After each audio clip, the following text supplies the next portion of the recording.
A Titan of a Man, the story of Coach Paula Hines by Paula Hines Lonergan, copyright 2012. Chapter 3, Raising Dad, Part 2. Grandpa Hines, with his wife and children, originally lived in a rented house in the Compostela area, located at 1102 East Berkeley Avenue in Norfolk, Virginia. The Compostela community has an interesting history. I learned that the Compostela neighborhood traces its roots to Captain Fred Wilson of Norfolk County. During the Civil War, 1861 to 1865, Wilson organized a company of soldiers and built a camp for them on his land, naming it Camp Stella after his oldest daughter. After Captain Wilson died in 1876, the property was sold to developers. The developers added an O to the name.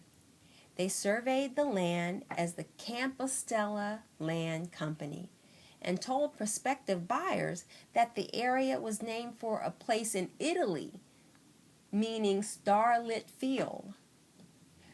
The word starlit in Italian is steel, and the word field in Italian is campo. Thus, the town became a starlit field with an O in the middle. By then, Captain Wilson was deceased, so he wasn't around to dispute the origin of the name. No matter what the origin, the area in Norfolk is still called Compostela to this day. When he was able, Grandpa later bought a piece of property located in the Berkeley community nearby. Much to his dismay, he discovered the land was located in a commercial lot, so he was not allowed to build a house there. Finally, in 1953, Grandpa purchased another property at 1220 Hibby Street. There he had a house built. The house was on the corner of Hibby and Leek Street in Compostela. At that time, it only cost $12,500 to have a house constructed. The Rambler-style house, or ranch-style house, had 2 bedrooms and 1 bath. It was in a community surrounded by other Rambler-style houses. Ramblers are a uniquely American domestic architectural style. They were first built in the 1920s. The ranch style was extremely popular in the United States during the 1940s through the 1970s, and that's what my grandfather had built.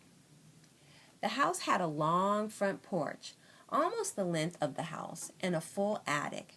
It was just perfect for 3 mischievous boys to explore, and my father was a typical curious little boy. My father tells the story of what happened when he was about 15 years old. The construction workers were in the process of building the house. One day he became quite curious about what the house looked like inside. He wanted to see the progress up close, so he climbed up into the attic. As a result, he fell flat on his back, through the plaster in the ceiling, onto the ground floor. When he got his breath back, he looked up to find the construction workers staring down at him. They were absolutely furious, for his fall meant more work and repair for them. My father quickly got up and hightailed his behind away from the house and down the street. But as you can imagine, his father was not happy when the workers told them what happened. I think this was one of the many spankings my father received from my grandfather. Nevertheless, despite the setback, the house was finally completed. The Hines family moved into their new Hibby Street home. The boy's older sister, Fairby, was married by now and had moved to North Carolina with her husband. So the 2 bedrooms only had to accommodate the 3 boys and their parents.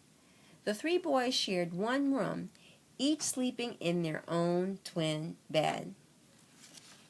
To be continued.